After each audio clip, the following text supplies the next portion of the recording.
തീപ്പെട്ടിന്റെ പെട്ടിയും 2 ice cream സ്റ്റിക്കും 2 rubber ബാൻഡുമാണ്. അപ്പൊ നമുക്ക് പണിയോട് കിടക്കാം. അപ്പൊ ആദ്യം തന്നെയായിട്ട് വേണ്ടത് നമുക്ക് തീപ്പെട്ടി പെട്ടിയാണ്. അതിന്റെ ഈ ഹോളിലേക്ക് നമുക്ക് ഒരു ഐസ്ക്രീം സ്റ്റിക്ക് ഇങ്ങനെ കയറ്റി കൊടുക്കാം. അതിനുശേഷം ഈ ഐസ്ക്രീം സ്റ്റിക്കിന് ഒരു റബ്ബർ ബാൻഡ് വെച്ച് ഇവിടെ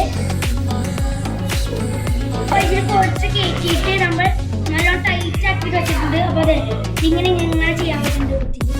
നമ്മൾ ഇത് ഈ ഐസ്ക്രീം സ്റ്റിക്കിൻ്റെ ഉള്ളോട്ട് ഈ റബ്ബർ ബാൻഡ് കയറ്റിയിട്ട് ഇവിടെ നല്ല ടൈറ്റ് ആക്കിയിട്ട് ഒരു ടേപ്പ് വെച്ചു.